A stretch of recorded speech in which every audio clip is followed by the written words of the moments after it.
মেঘালয় নামটা শুনেই সবার মতো আমার মনেও প্রথমে এসেছিল শুধু মেঘ, জলপ্রপাত এবং পাহাড়। কিন্তু আপনাদের যদি আমার মতো এই ধারণা থাকে তাহলে এই ভিডিও দেখার পর আপনার ভুল ভেঙে যাবে, কথা দিচ্ছি। কারণ এখানে আপনারা দেখতে পাবেন পৃথিবীর অষ্টম আশ্চর্য। কোনো সিমেন্ট বা কাঠের ব্রিজ নয়, জীবন্ত গাছের রুট ব্রিজ। সঙ্গে থাকছে বর্তমান অস্বচ্ছ যুগেও এশিয়ার সব থেকে পরিষ্কার গ্রাম এবং এশিয়ার সব থেকে স্বচ্ছ নদী। সেইগুলি কি সত্যি স্বচ্ছ, নাকি বর্তমান যুগের পলিটিশিয়ানদের মতো নামেই স্বচ্ছ, সেটাই দেখতে বেরিয়ে পড়েছি আজকে আমরা। আর উপরি পাওনা হিসাবে থাকছে চেরাপুঞ্জির একটি অফবিট ওয়াটারফলস।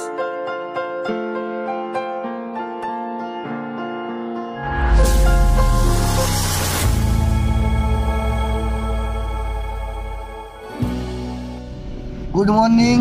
আমরা আজ মেঘালয়ে দ্বিতীয় দিন, আমরা আবার আজকে শিলং থেকে বেরিয়ে পড়লাম। আজ আমাদের উদ্দেশ্য মাউলিলং, ডাউকি। আজকে আবার আমরা জার্নি শুরু করলাম মহাদেবের নাম নিয়ে। হর হর মহাদেব, হর মহাদেব।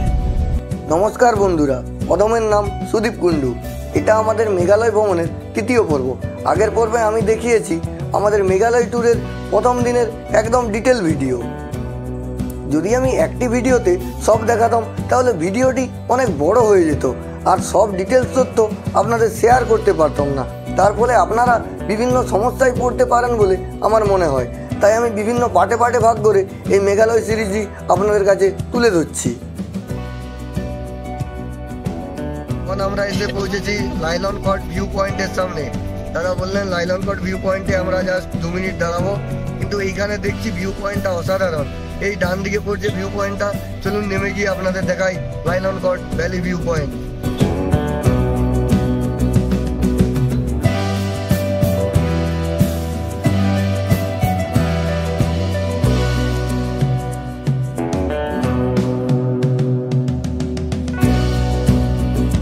মেঘালয়ের প্রতিটি রাস্তার দুই পাশ এতটাই সুন্দর যে গাড়িতে যেতে যেতে দু চোখ ভরে সবুজের সমারোহ দেখতে পাবেন। আমি বাইরে ঘুরতে গিয়ে যে সমস্যার সম্মুখীন হই, আমি চাই না যে আপনারাও সেই সমস্যার সম্মুখীন হন। তাই আমার প্রতিটি ভিডিওতে আমি ইচ অ্যান্ড এভরি ডিটেলস আপনাদের শেয়ার করতে থাকি। আমি আগের পর্বে আপনাদের বলেছিলাম গাড়ি ড্রাইভার নিয়ে সমস্যার কথা। তার জন্য আমি অনেক কষ্টে ট্রাস্টেড ড্রাইভারের নম্বর জোগাড় করেছি। আপনারা চাইলে এনার সঙ্গে ঘুরে দেখতে পারেন, ইনি খুবই ভালো মানুষ।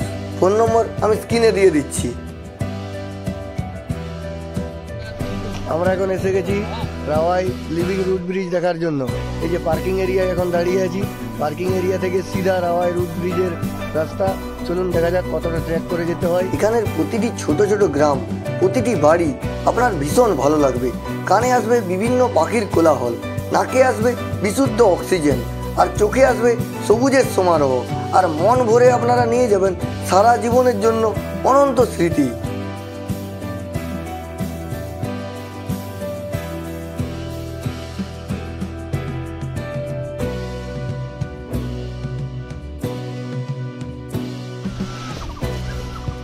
রাওয়াই লিভিং রুট ব্রিজের টিকিট আছে, এন্ট্রি ফি আছে 40 টাকা, ক্যামেরা ফিস 20 টাকা।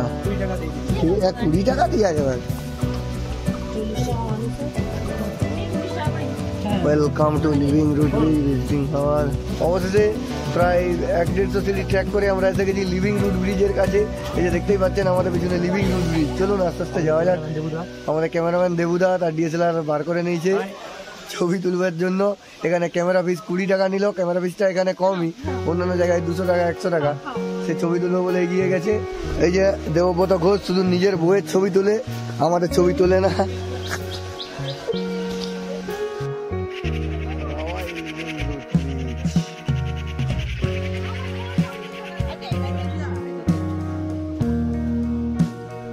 এই যে চোখের সামনে আপনারা অষ্টম আশ্চর্য দেখছেন, তার আর্কিটেকচারের কিছু গল্প আপনাদের শুনিয়ে রাখি। পুরানো দিনে খাসি জনজাতির লোকেরা রাবার গাছের রুটগুলিকে বাঁশের সাহায্যে শুধুমাত্র শেপ দিয়ে ছেড়ে দিয়েছিল। আর অনেক দিন ধরে এই রুটগুলি একজোট হয়ে তৈরি করেছে এই অষ্টম আশ্চর্য, এই রুট ব্রিজটি।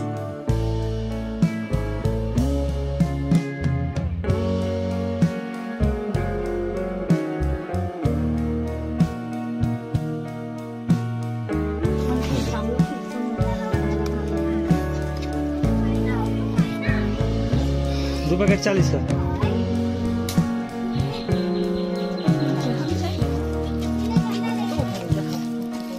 সবাই একটা করে নাও। রাওয়াই রুট ব্রিজে আমরা এক প্রকার ন্যাচারাল জঙ্গলের জাম ট্রাই করলাম, খুব সুন্দর টেস্ট। আমরা রাওয়াই ভিলেজ থেকে জাস্ট বেরালাম। রাওয়াই পার্কিং প্লেসের জন্য নিল 30 টাকা এবং রাওয়াইয়ের ওখানেও টিকিট আছে লিভিং রুট ব্রিজ দেখার জন্য। টিকিটের বিবরণ আমি আগেই দিয়েছি এবং এখানে পার্কিং চার্জটা বলতে ভুলে গিয়েছিলাম, পার্কিং চার্জ 30 টাকা। আমরা এখন এসে গেছি এশিয়ার সব থেকে পরিষ্কারতম গ্রাম মাওলিলংয়ে। আমরা এখন দাঁড়িয়ে আছি মাওলিলংয়ের জাস্ট এখানটা এন্ট্রি হয়, এই যে রাস্তা দেখতে পাচ্ছেন এই রাস্তায় এন্ট্রি এবং এই দিকে পার্কিং। আপনারা যে গাড়িতে আসবেন সেই গাড়ি এইখানে ছেড়েই আপনাকে যেতে হবে। এই গ্রামে ঢোকার জন্য টোটাল 100 টাকা নেই, কোনো ম্যান প্রতি না, কোনো পার্কিং চিজ না, টোটাল 100 টাকা নেই। চলুন আমরা দেখে নিই এশিয়ার ক্লিনেস্ট ভিলেজ। সঙ্গে থাকুন, দেখতে থাকুন। মাওলিলংয়ে গ্রামের ভিতর প্রবেশ করে আমাদের চক্ষুত চড়ক গাছ। প্রতিটি রাস্তা খুবই পরিষ্কার পরিচ্ছন্ন, শুধু রাস্তা বলে নয়, ঘর বাড়ি সবই পরিষ্কার, পুরো সার্ফ এক্সেলের ইজি ওয়াশের মতো ঝকঝকে। এখানের বাড়িগুলি খুব একটা বড় না, ছোট ছোট বাড়ি এবং প্রতিটি বাড়ির বাইরে বিভিন্ন রকমের ফুল ফুটে আছে। এই গ্রামটি এখনকার পলিটিক্যাল নেতাদের মতো নয় যে উপর থেকে স্বচ্ছ আর ভিতর থেকে অস্বচ্ছ। এই গ্রামটি হলো নেতাজি সুভাষচন্দ্র বসু, ক্ষুদিরাম বসু এবং মাস্টারদা সূর্য সেনের মতো একদম স্বচ্ছ। এই গ্রামটি 2003 সালে প্রথম এশিয়ার ক্লিনেস্ট ভিলেজ অ্যাওয়ার্ড জিতেছিল আর তারপর থেকেই এখনো পর্যন্ত এই মাওলিলং গ্রামই এই অ্যাওয়ার্ড জিতে আসছে।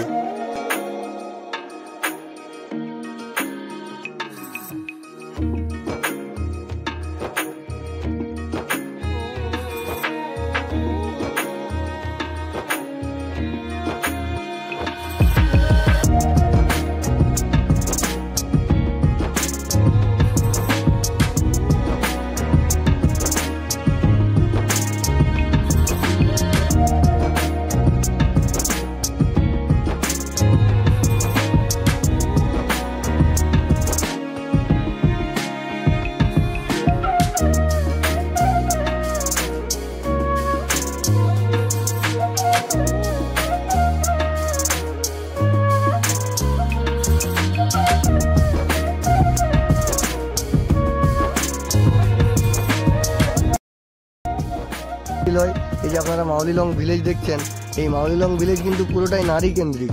এখানে মহিলারাই পুরো সংসার চালান, এখানে মহিলারাই বিয়ে করে নিয়ে আসে ছেলেদের। এখানে প্রতিটা দোকান, হোমস্টে সবকিছু মহিলা দ্বারা পরিচালিত, মানে এখানে মহিলারা হিরো, আমাদের কোনো দাম নেই, বুঝতেই পারছেন। যাই হোক, মহিলারা কিছু মনে করবেন না, আমি just part of a joke. আমরা পুরো মাওলিলং ভিলেজটি ঘুরলাম, সত্যিই খুব পরিষ্কার পরিচ্ছন্ন, খুব ভালো লাগলো। প্রতিটি ঘর সাজানো গোছানো, ছোটো ছোটো পাথর দিয়ে এত সুন্দর সাজানো। ভিডিওতে আপনাদের দেখিয়েছি, আপনারা মন দিয়ে দেখুন এশিয়ার ক্লিনেস্ট ভিলেজ। এরপর আমরা যাব ডাউকি রিভার দেখতে, সেটাও আবার এশিয়ার ক্লিনেস্ট রিভার। ভাবতে পারছেন এখানে সবই এশিয়ার র্যাঙ্কিংয়ে আছে, তা আবার 1 নম্বর। আর আমাদের দিকে ওইখানে সবই এশিয়ার র্যাঙ্কিংয়ে আছে পিছন দিক থেকে। এশিয়ার সব থেকে পরিষ্কার গ্রামকে গুড বাই বলে আমরা বেরিয়ে পড়েছিলাম স্বচ্ছ নদীর উদ্দেশ্যে।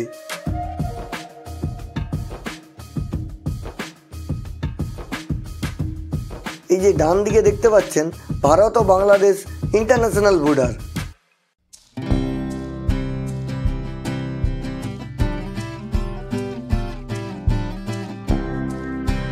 আমাদের বোট রেডি আর আমরাও রেডি এক অসম্পূর্ণ ইচ্ছা পূরণ করার জন্য। আমরা এশিয়ার ক্লিনেস্ট রিভারে এখন নৌকা বিহার করবো। চেপে গেছি নৌকোতে, আমি আর বিশেষ কুন্ডু দেখতেই পাচ্ছেন নৌকাতে যাচ্ছি। ও জলটা কি স্বচ্ছ, এখানে এলে আপনারা অবশ্যই এটা করবেন। অনেকেই করছে না, কিন্তু আমি তো অসম্ভব, মানে জলটা এতটাই স্বচ্ছ।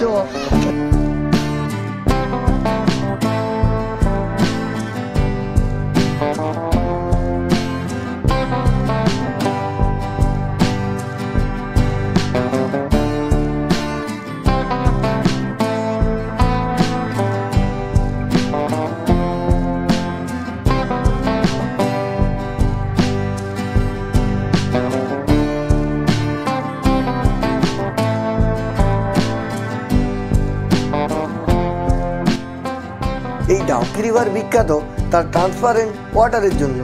এই জায়গাটি সত্যিই খুব শান্তিপূর্ণ এবং খুব সুন্দর। আমি যদি সাঁতার জানতাম তাহলে অবশ্যই ডাউকি রিভারে একবার ডুব মারতাম।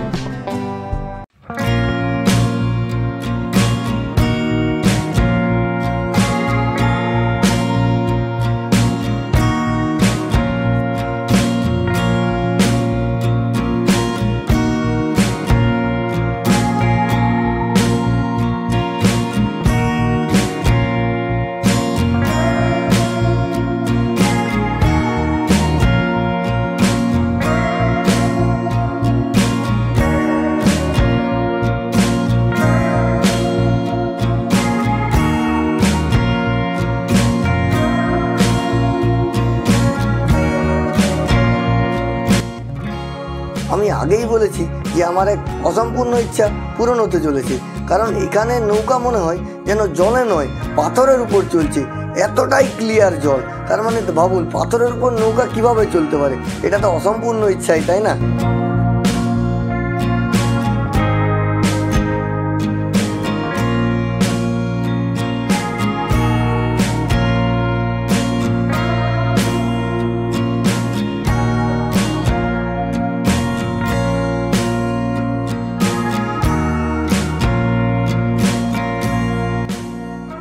ডাউকি রিভার কি বাই বাই বলতে একদম ইচ্ছা করছিল না, মনে হচ্ছিল বোটে বসে থাকি, কিন্তু তাও আমরা বেরিয়ে পড়লাম কারণ সময় খুবই কম।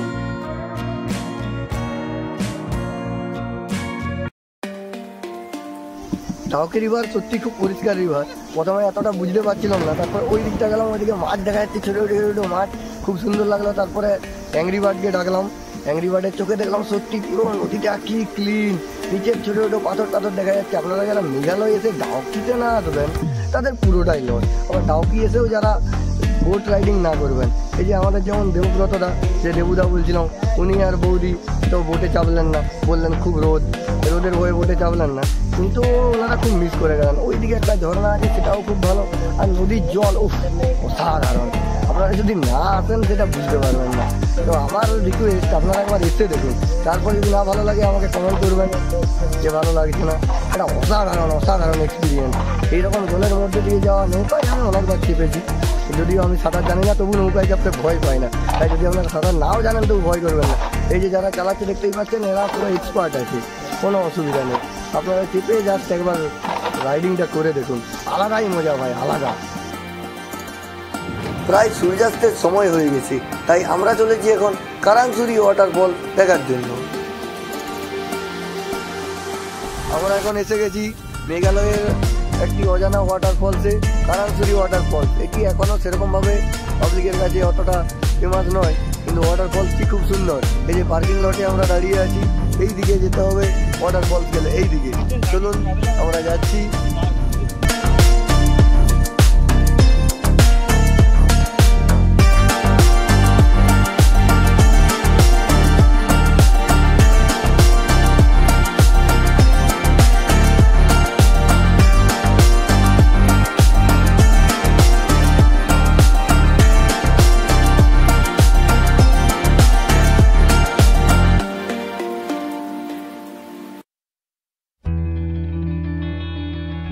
আমরা এখন চলেছি কারাংসুরি ওয়াটারফলসের নিচে। দেখতেই পাচ্ছেন রাস্তাটা এরকম একটু এবড়ো খেবড়ো, আর আমাদেরকে ড্রাইভার দাদা বললেন যে প্রায় 200 সিঁড়ি নামতে হবে। তাই বয়স্ক যদি কেউ এসে থাকেন, আমার মনে হয় না আসাই ভালো, কারণ রাস্তাটা পিছন দিকে দেখুন একটু এবড়ো খেবড়ো আছে, আর অনেকটাই নিচে নেমে গেছি, এখনো সিঁড়ি পাচ্ছি না। আবার সিঁড়ি যদি 200 হয় তাহলে অনেকটা নিচেই নামতে হবে। অবশ্য খুব সুন্দর ওয়াটারফলস, ছবিটা আমি গুগলে দেখলাম, খুব সুন্দর ওয়াটারফলস। তাই আমরাও একটু বিকেল হয়ে গেছে তবুও এলাম এটা দেখানোর জন্য, কারণ এখন তো এই মেঘালয়ের দেখছি বেশিরভাগ ফলসে সেরকম জল নেই। তাই আমরা এখন চলেছি কারাংসুরির দিকে। চলুন কারাংসুরি কীরকম হয় আপনাদের দেখাই। দেখি যদি পারি তো এখানে ড্রোন উড়ানোর চেষ্টা করব, অ্যাংরি বার্ডের চোখ দিয়ে আপনাদের দেখানোর চেষ্টা করব যে কীরকম কারাংসুরি ওয়াটারফলসটি অ্যাংরি বার্ডের চোখে দেখায়। আর এখান থেকেই আমরা জলের আওয়াজ পাচ্ছি, মানে খুব ভালোই জল আছে।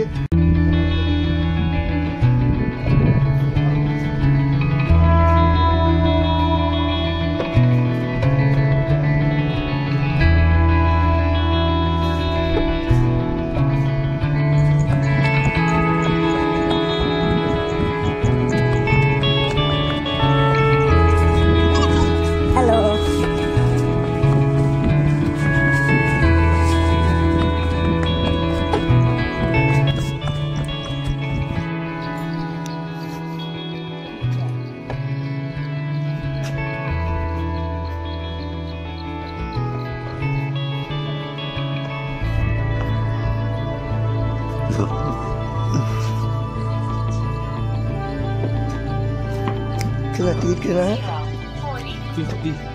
50। और ड्रोन उड़ा सकता है ना?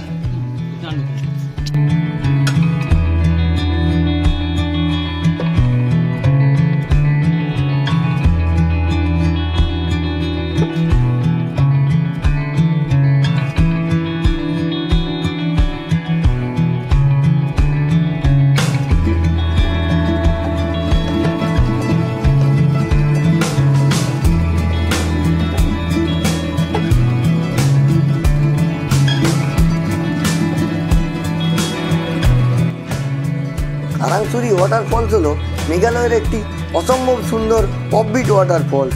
এতটা সুন্দর যে ভাষায় প্রকাশ করতে পারবো না। আপনারা নিজেই আমার যে অ্যাংরি বার্ড আছে তার চোখে দেখে নিন। আমরা দৌড়ে চলে এলাম কারাংসুরি ওয়াটারফলসে। জাস্ট ওয়াটারফলসটা দেখুন, অসম্ভব সুন্দর। মানে এখানে এই ওয়াটারফলসটা দেখে পুরো মন ভরে গেল।